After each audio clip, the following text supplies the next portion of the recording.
Welcome to Economic Business Insights for the 10th of December 2025. I'm Daniel Machina, your managing editor, and it's great to have you with us for this edition. Today's edition explores one of the most dramatic pivots in global governance. Our lead story is titled, From Ubuntu to America First, a stark pivot in G20 leadership. Picture this. South African President Cyril Ramaphosa lowering the ceremonial G20 gavel into a void, with no American official present to receive it. This moment symbolizes more than a diplomatic snub.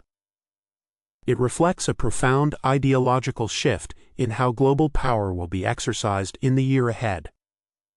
South Africa's presidency championed the ethos of Ubuntu: solidarity, equality, and sustainability. The summit held in Pretoria worked to transform the G20 into what it called the G-Million, opening space for civil society and placing emphasis on the human condition. Debt relief for vulnerable nations, climate justice, and reducing the inequalities that fracture the global order. The incoming United States leadership signals a very different approach. The new administration promises a back-to-basics agenda, focused on unleashing economic prosperity through fewer regulatory burdens, securing affordable energy supply chains, and accelerating technological innovation. In short, where South Africa sought to widen the circle, the United States is tightening it.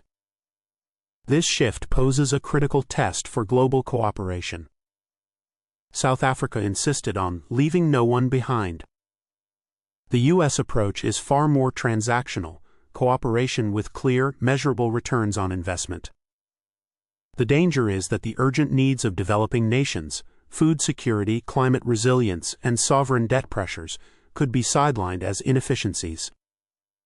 The challenge for the G20 in 2026 will be demonstrating that a leaner, more focused platform can still serve a world hungry for inclusive and sustainable growth.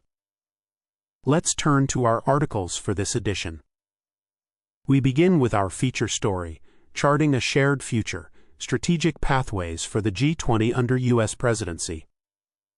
It argues that the leadership transition at the G20 is not just a handover, but a rare moment to re-engineer global cooperation, to rethink how nations work together, and to rebuild a shared future vision at a time when the world needs it most. Our second story, Africa's Financial Markets in 2025, looks back on a year shaped by resilience and reform.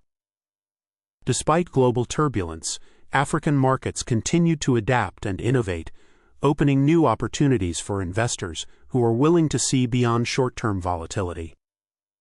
The third story, Reframing Development for a Turbulent Era, calls for a renewed development compact, one that puts people, not infrastructure, not markets, and not geopolitics, at the center of transformation.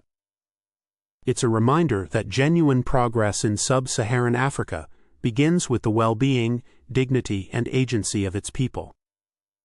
And in the Business Corner, we explore the emerging financial business models taking shape in South Africa, from digital finance to platform-based solutions, reshaping how local businesses operate, scale, and compete in a rapidly evolving economy.